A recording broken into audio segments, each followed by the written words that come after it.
I never thought a quiet day on my ranch would turn into pure chaos.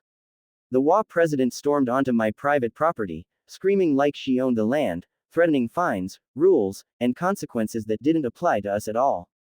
She was loud, furious, and completely out of control. But what she didn't know was this ranch had a history, and my grandpa doesn't tolerate disrespect. What happened next wasn't just unexpected, it was absolutely savage. HOA president loses it screaming on my ranch, so grandpa flushed the septic tank into her SUV. Viral justice. It started like any other day on the ranch. Quiet, open skies, the sound of wind brushing through the grass, and the kind of peace you only get when you're miles away from city rules and neighborhood politics. This land had been in our family for generations. Long before HOAs, bylaws, warning letters, or so-called community standards ever existed, this ranch stood free, self-governed, and respected.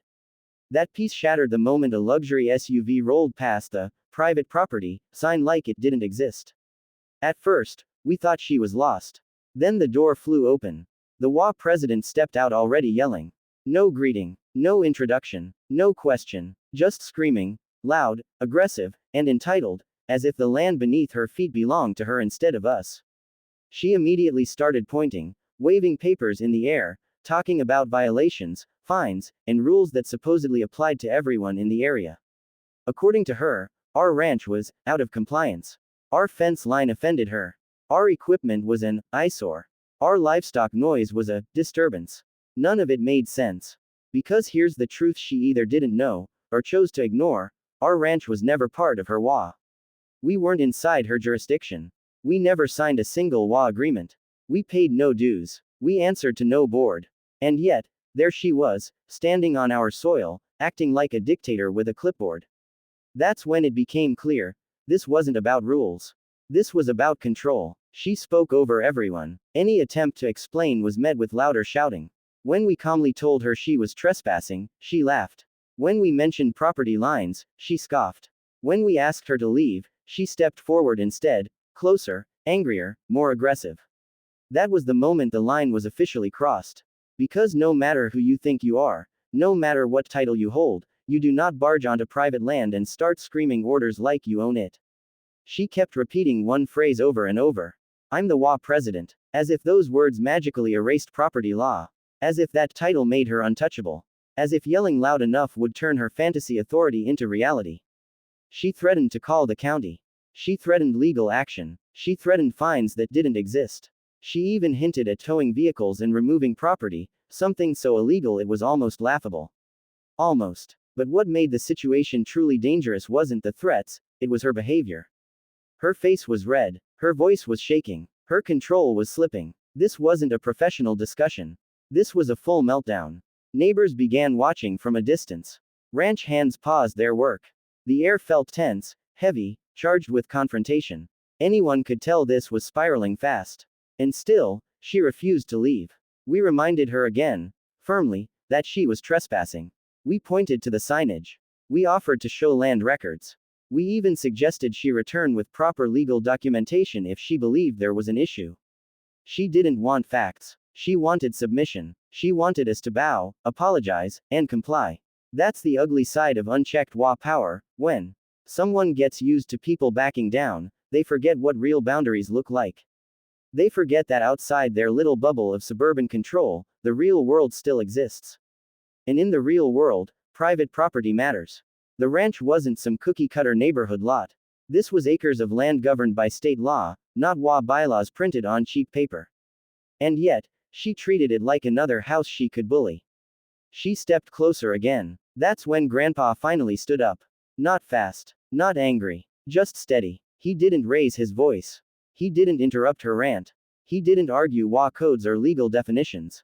He simply looked at her and said one sentence, calm, clear, and final. You're on private land. You need to leave. Now. She snapped back instantly, yelling that she wasn't going anywhere, that she had authority, that we'd regret disrespecting her. That response sealed it. Because once someone refuses to leave private property after being clearly told to do so, it's no longer a disagreement, it's trespassing. And Grandpa knew it. Years of ranch life teach you something city politics never will. You don't win every battle with words. Some people only understand consequences. Still, Grandpa gave her one last chance. He pointed toward the road and repeated himself, slower this time. She laughed. Actually laughed. That laugh echoed across the ranch, arrogant, mocking, convinced she was untouchable. She turned back toward her SUV, still yelling threats, still convinced she had the upper hand. What she didn't realize was that every second she stayed, every insult she threw, every boundary she ignored, she was digging herself deeper into a situation she could no longer control. The HOA had officially crossed the line, legally, morally, and personally. This wasn't enforcement. This wasn't governance. This was trespass, harassment, and abuse of perceived authority. And on this ranch, that never ends well. Because when outsiders mistake patience for weakness, and silence for surrender, they forget one critical thing. Ranch land doesn't answer to HOA presidents. And Grandpa was done being polite. While chaos erupted in the middle of the ranch, Grandpa didn't react the way anyone expected. No shouting. No arguing. No threats. He didn't rush forward or wave his hands trying to prove a point. He didn't pull out documents or start listing laws. In fact, if you didn't know him, you might have thought he wasn't paying attention at all. But that calm wasn't weakness. It was calculation. Grandpa had lived on this land longer than anyone could remember. He'd seen droughts that cracked the earth, storms that flattened barns, and disputes far uglier than an HOA president having a public meltdown. Ranch life teaches patience the hard way. You learn to watch first, speak later, and act only when action actually matters. So while the HOA president screamed, Grandpa listened. Every word, every threat, every lie, he let her talk herself into a corner. That's something people like her never realize. When you're used to controlling rooms with volume and intimidation, silence feels like surrender. She mistook Grandpa's calm posture and steady breathing as fear. She assumed age meant weakness. She assumed rural meant uneducated. She assumed that because most people backed down when yelled at, Grandpa would too. She couldn't have been more wrong. Grandpa leaned against the fence, hands resting easily, eyes steady. He wasn't staring her down. He wasn't glaring. He was observing, the way a rancher watches a storm forming on the horizon, already knowing how it's going to end. She kept escalating. Her voice got sharper. Her words got sloppier. Her threats got bigger. She claimed she had files on us. She claimed the HOA had been tracking the ranch. She claimed inspectors were already on their way. None of it was true, but truth had stopped mattering to her. She was feeding off the confrontation, feeding off the attention, feeding off the idea that she was still in control. And Grandpa let her. Because every second she stayed angry and loud only made her look worse, especially with witnesses. Ranch hands had stopped working completely now. Neighbors had stepped closer, phones discreetly out. Even the wind seemed to die down, like the land itself was waiting. Still, Grandpa didn't interrupt. There's a saying Grandpa always lived by: give someone enough rope, and they'll tell you exactly who they are. And she did. She insulted the ranch. She insulted the way we lived. She insulted Grandpa's age, calling him outdated and irrelevant. That's when I finally thought he might snap. He didn't. He smiled. Not a friendly smile. Not a mocking smile. A quiet, knowing smile. The kind that says, you have no idea what's coming. He straightened his hat, adjusted his stance, and finally spoke, but not to her.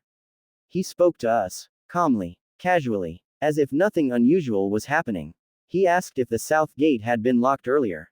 He asked whether the tank maintenance had been done last week. He asked about the water pressure near the equipment shed.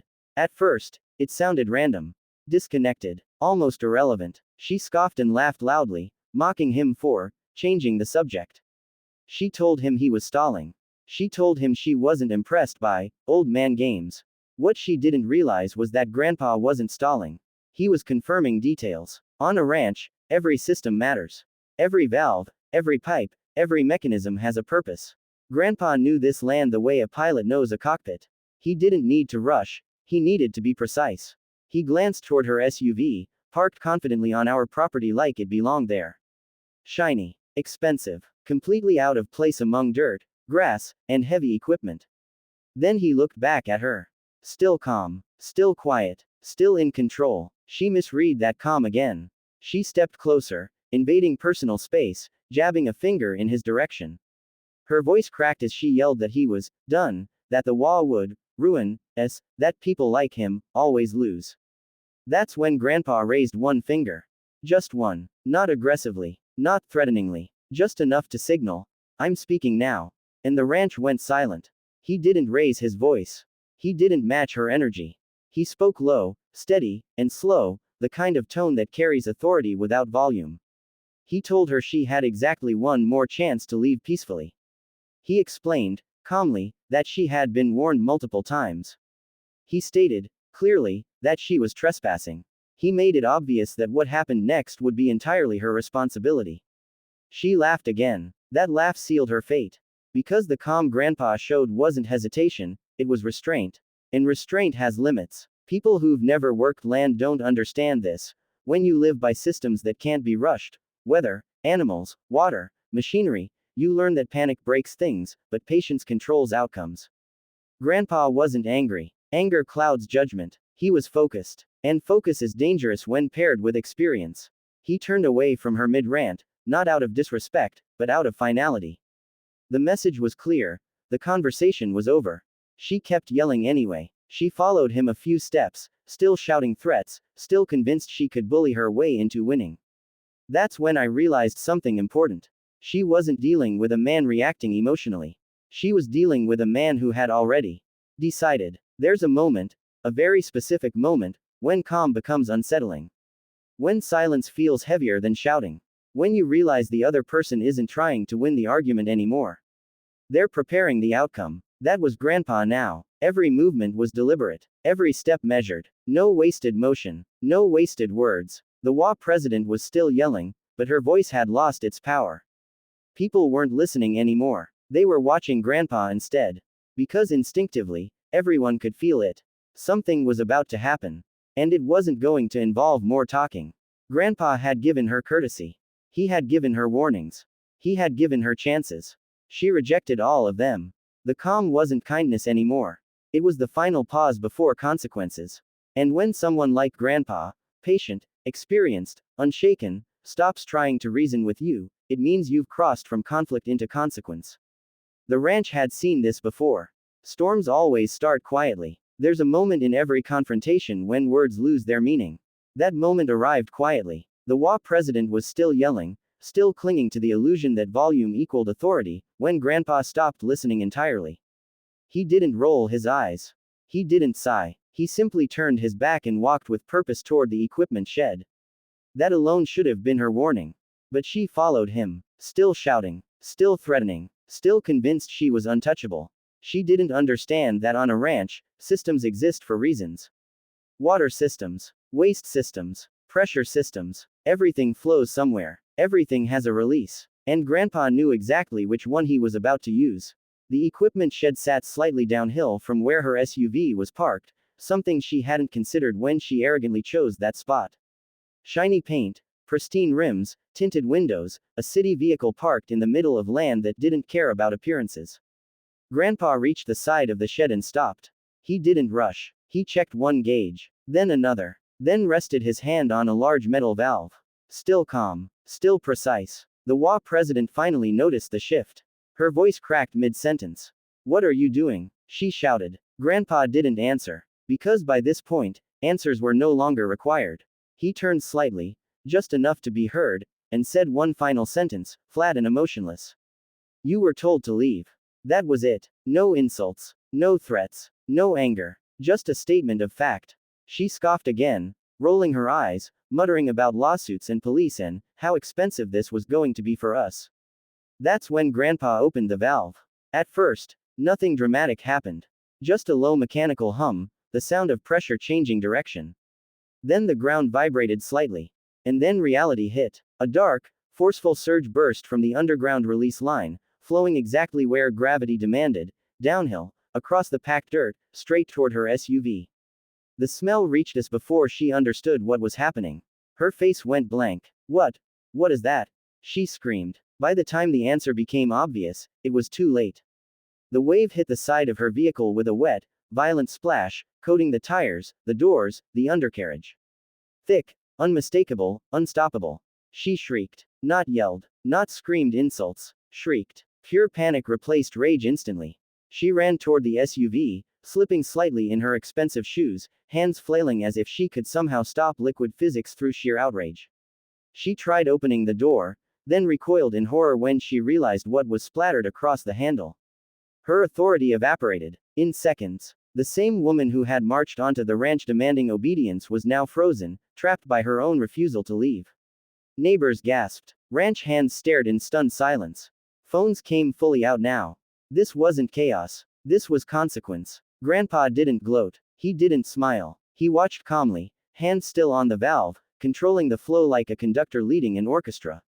Not too much. Not reckless. Just enough. Enough to make the point permanent. She screamed threats about lawyers. About charges. About how we'd all pay. Grandpa finally spoke again. Quiet. Measured. Unshaken. You're free to leave, he said. You always were. The irony landed harder than the smell.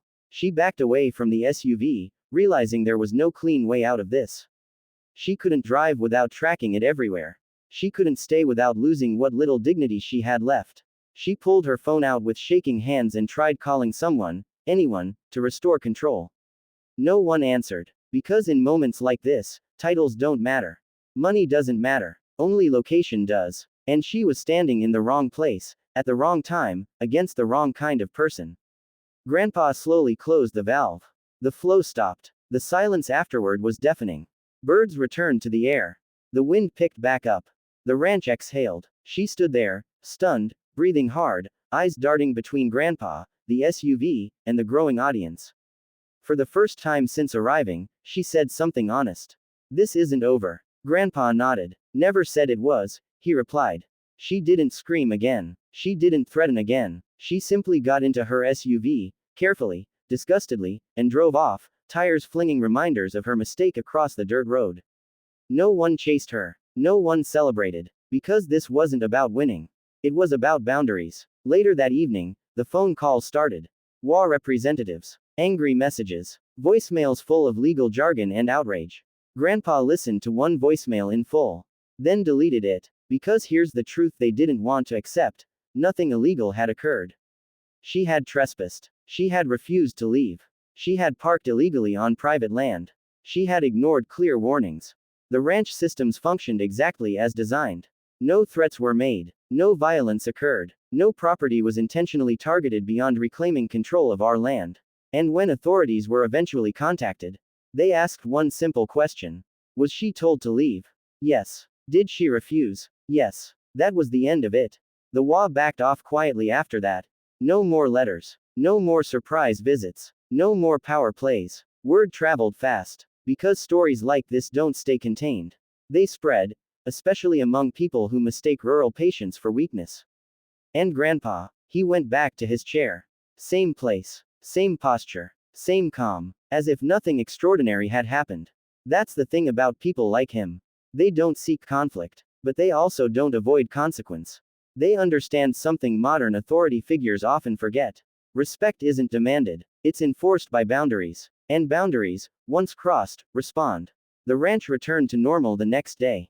Sunrise over open land. Animals moving freely. Wind over grass. But something had changed. Not the ranch. The reputation. Because now, anyone who thought about stepping onto that land uninvited remembered one thing.